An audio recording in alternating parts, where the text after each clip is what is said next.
We are discussing some interesting material from Reza Aslan's book, Zealot, The Life and Times of Jesus of Nazareth. Reza is a Muslim. He defends Muhammad in various ways. He'd be a little towards the liberal end of the spectrum. He's not a Salafi, and he's kind of liberal with the way he interprets the Muslim sources. We'll be discussing that on a different program. But we want to look at what Reza says about the resurrection of Jesus. Mike, are you there with us? Sure am. Just to give us an idea, because Reza talks about this a bit, was Jesus the only person who claimed to be the Messiah way back in his time? No, there were quite a few of them. Now, if your Messiah happened to die, and many of these people claiming to be the Messiah did die, if your Messiah died, what are you going to do after that? Well, you typically found another Messiah or you went home. And that's interesting because that's exactly what Reza said. This is why I said this is refreshing. He says a lot that's just common sense, and it is based on historical understanding. Let me go ahead and read a paragraph, and then we'll get into what he's going to say about the resurrection. He says, the disciples faced a profound test of faith after Jesus' death. The crucifixion marked the end of their dream of overturning the existing system, of reconstituting the 12 tribes of Israel and ruling over them in God's name. That's the part we might disagree with, that they were planning on establishing an earthly kingdom, which is what Reza believes. But he's right about this. He says, the kingdom of God would not be established on earth as Jesus had promised.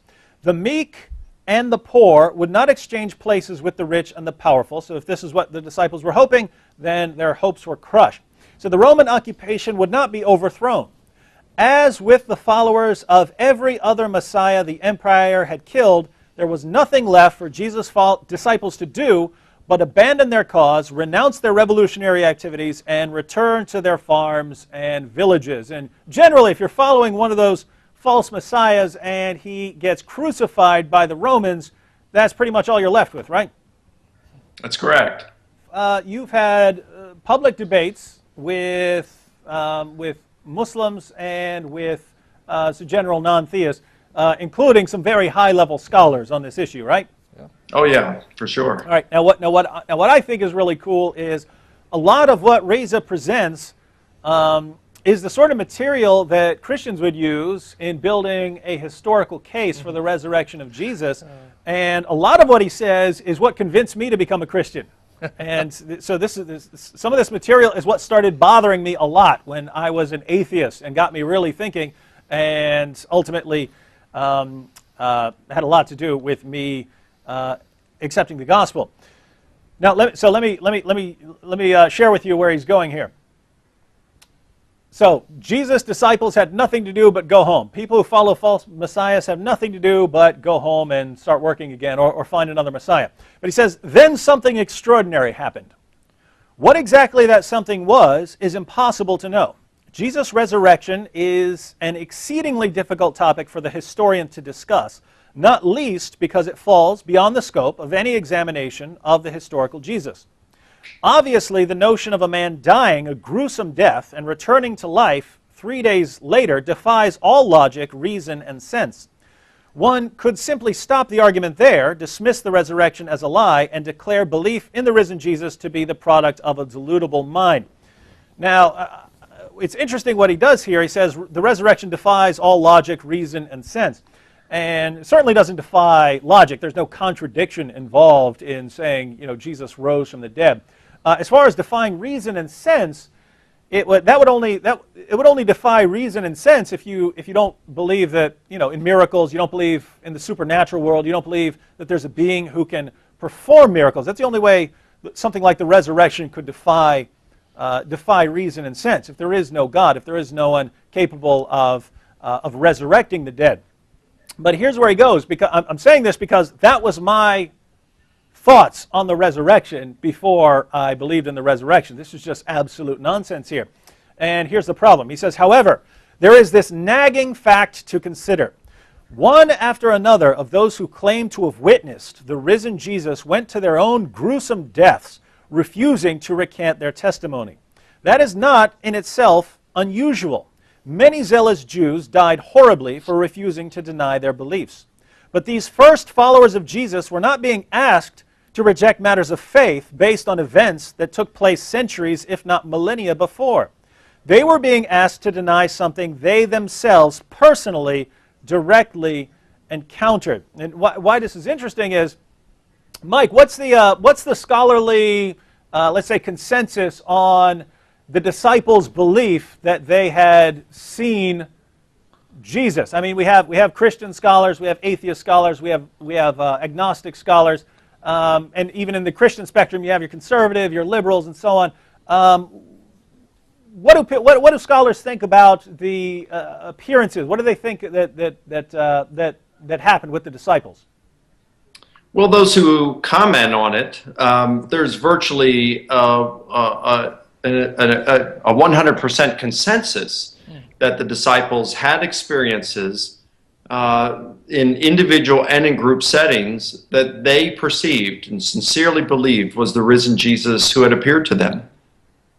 And that would have a lot to do with what Reza was talking about here, namely that they're willing to go to their deaths for what they claim to have seen. That's correct. Virtually 100% who comment on it. So you're talking even agnostics and atheists here will say, now obviously they don't believe that Jesus rose from the dead, but they will say, look, the disciples believed that they had seen Jesus risen from the dead. That's correct. Liberal, moderate, of course conservative, agnostic, atheist, Jewish scholars, virtually 100% who comment on the resurrection would say that these disciples had experiences in which they believed Jesus rose and appeared to them. And why I found this very, interesting is this is the thing beyond anything else that started bothering me about Christianity. I had always believed that that the disciples, this was my theory. This was my theory. It wasn't well researched, but my theory was Jesus died. The guy that the disciples believed in, their Messiah, died. And they wanted to keep his message going, so they invented the story about his resurrection from the dead to keep things going. They didn't want to go home and return to what they were doing. They wanted to keep his teachings alive. And then it's with the deaths. It's with the deaths. These guys being willing to die. I tried to think of anyone in history that knowingly died for something that they knew wasn't true. In other words, as Reza pointed out, lots of people die. Lots of people die, but they're dying for things that they heard from someone, things that are based on things that happened in the remote past. Like we believe in Christianity. I would lay my life down, right? If the sword's at my neck, I'm thinking I'm not gonna recant Christianity. But even us today, we'd be laying down our lives for a message that we heard and we believed in. And there are people around the world today and down through history who've been willing to lay down their lives for something they believe in. There are Muslims right now dying in Syria. They believe completely in what they're dying for. But there's, as Aslan points out, there's a huge difference between that and what was going on with the disciples. Muslims who are dying in Syria, Christians who are refusing to convert to Islam and are being killed, all of these people believe in what they're dying for, but that's the key. You're not going to lay your life down for it if you don't believe in it. I'm not going to say, right, hey, I'm going to go to Syria. I don't believe in Islam, but I'm going to go to Syria and fight jihad and lay down my life for Muhammad. I don't believe in Muhammad, so I'm not going to lay down my life for Muhammad. If someone's not a Christian, they're not going to lay their life down for the gospel. These men were laying their lives down for the gospel, and this included something they claimed to have seen. They had seen Jesus risen from the dead. This is what they would not recant, that Jesus is Lord, and that he is risen from the dead. And they claimed to witness this with their own lives. What other explanation could there be than that they actually saw something? The point is, they're not making this up. They saw something, and that's why even non-Christian scholars will say, yeah, they saw something. Don't know what it was. Maybe it's a hallucination, whatever it is. But they saw something. That's the general idea, Mike? Yeah, absolutely.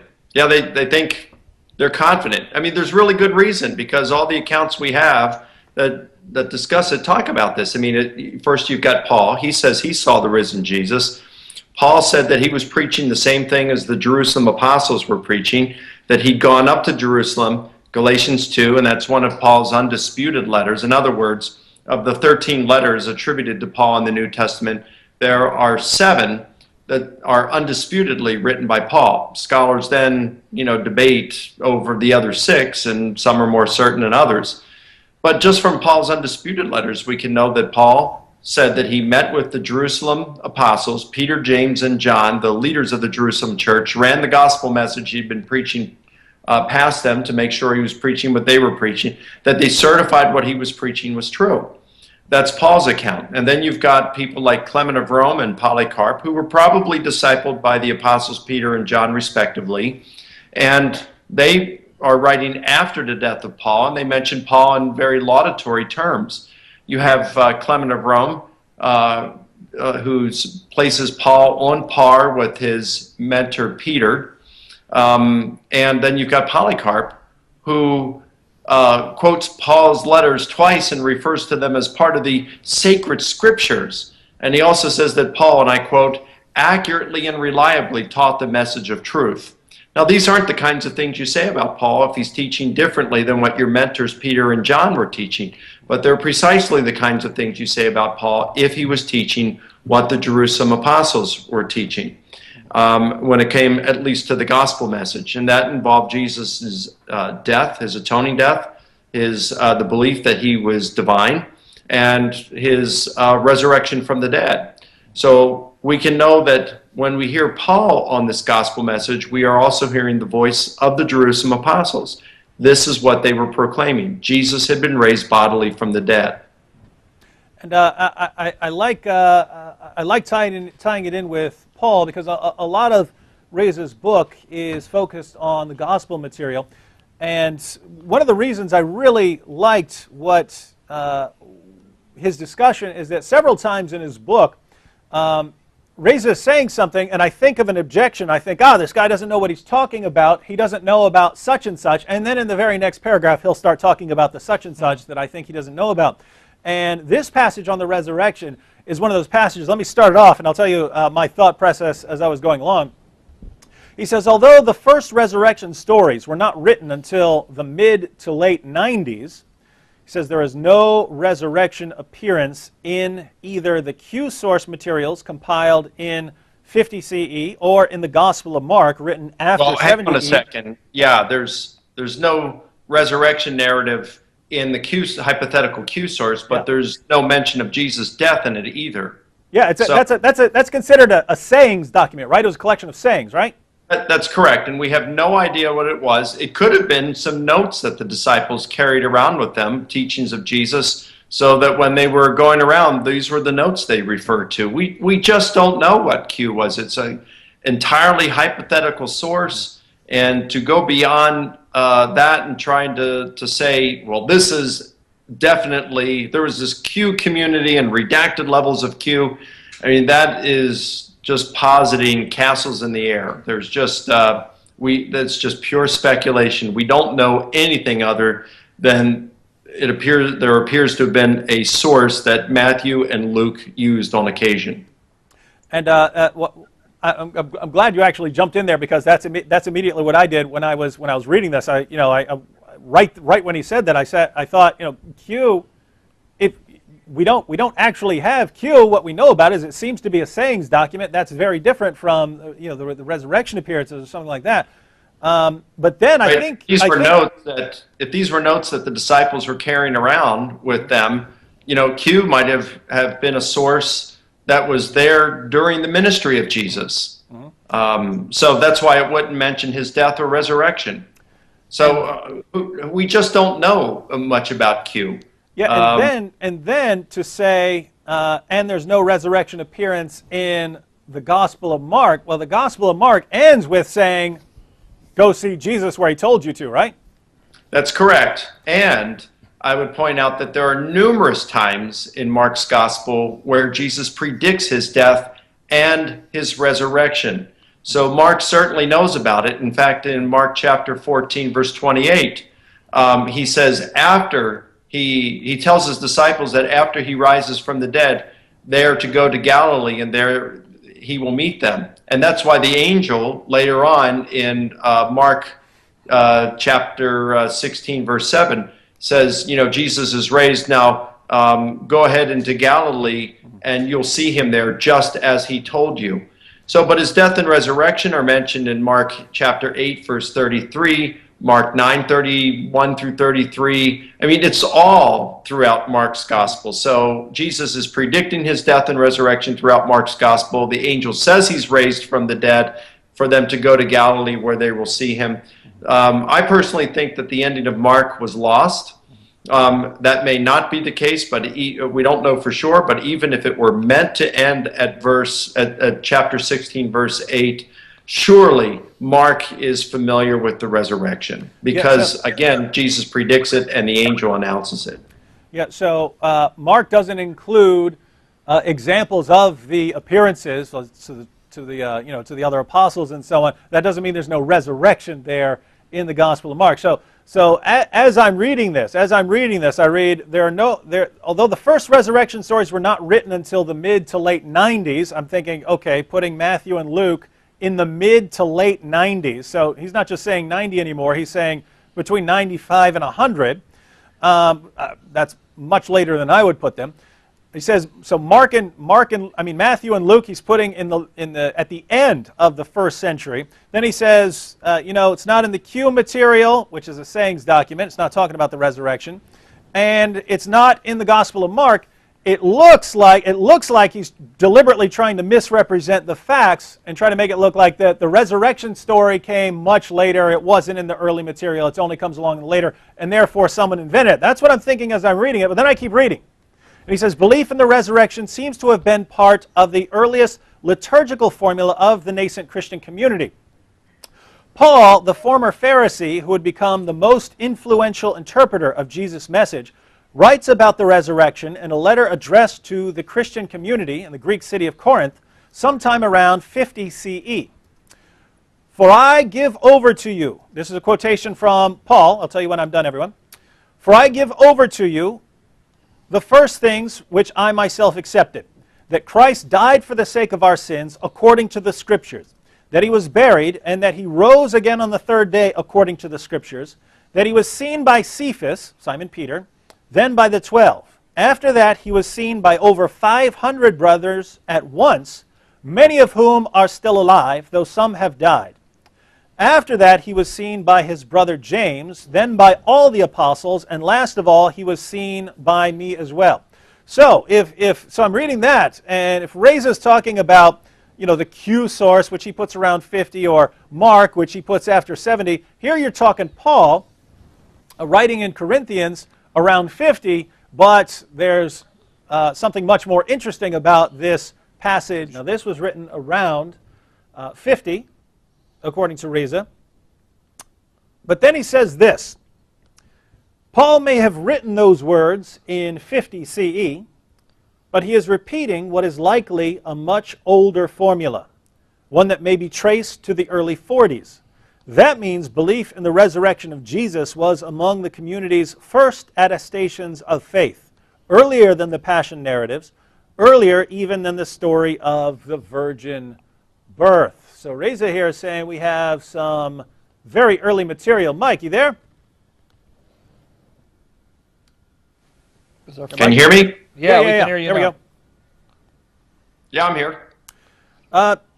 So what do you think about this creed in 1 Corinthians 15?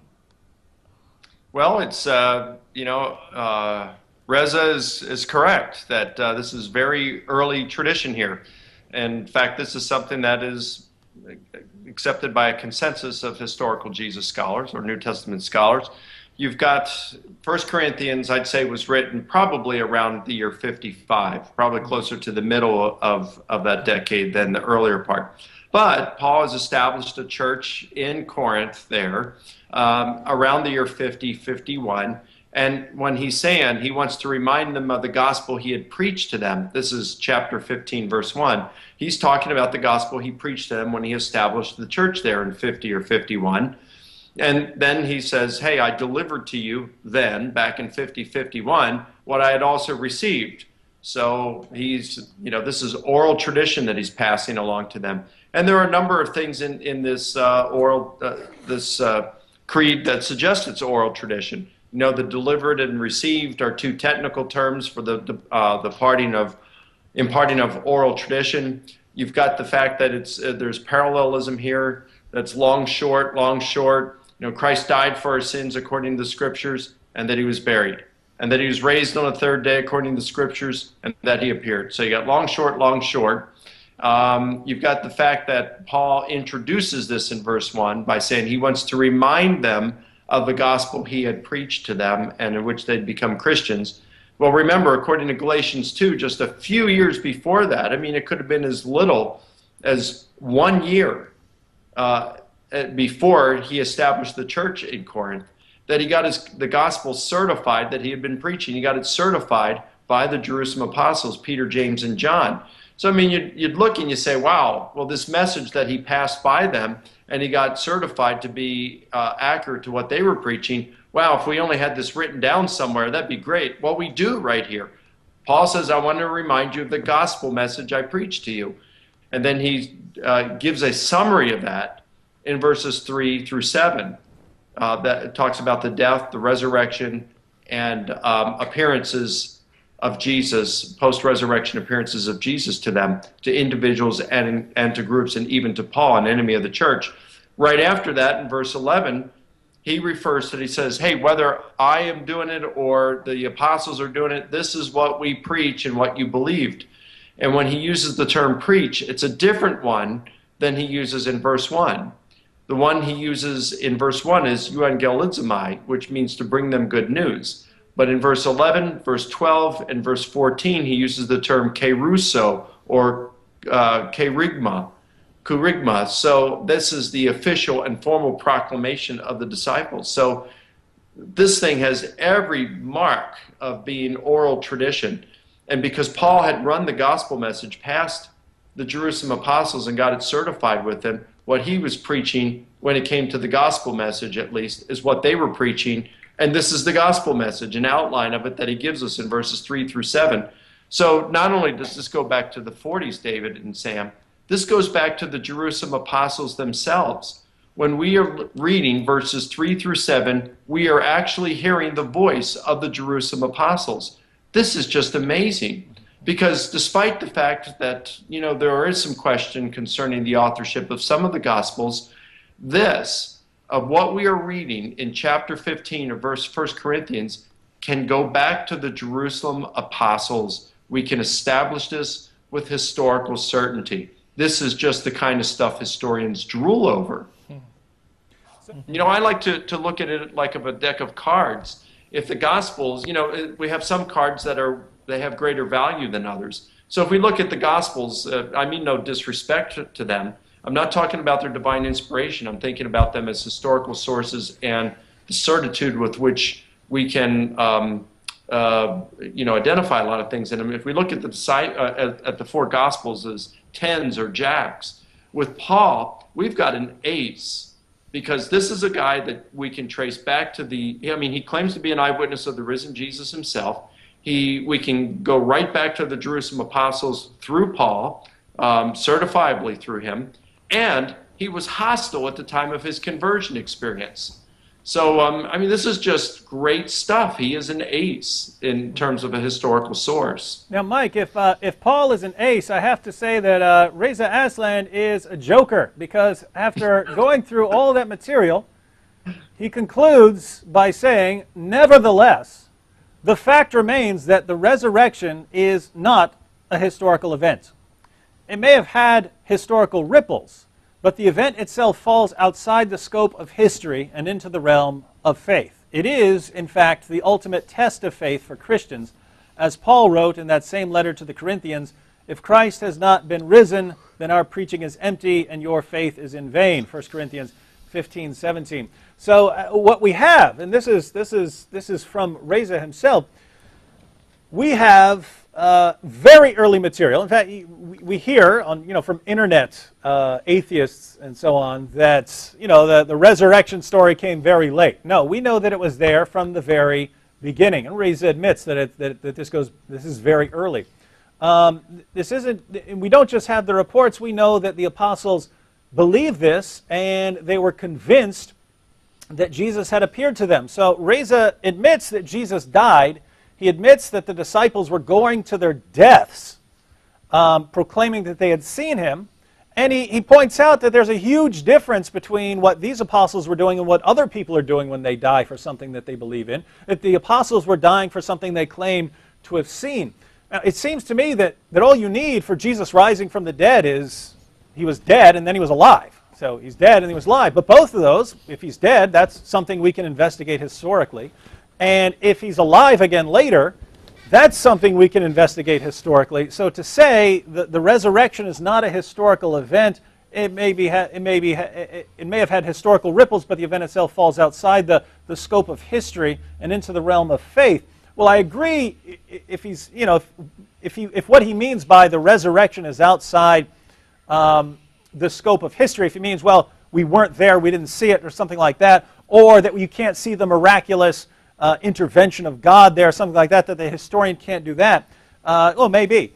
But when he says, therefore, it's just in the realm of faith, I think he's dismissing too good a case, one that he admits all the elements for. In other words, a lot of the information he's presented here is the information I would present to someone and say, therefore, believe the resurrection. Reza presents all the information and then says, but it's just a matter of faith. But we'd have to say that this is a faith that is grounded in a lot of good evidence. The evidence that we have, even the information that Reza has presented, just doesn't make sense in light of something other than the resurrection. In other words, if Jesus didn't rise or anything else happened, the evidence we have wouldn't make sense.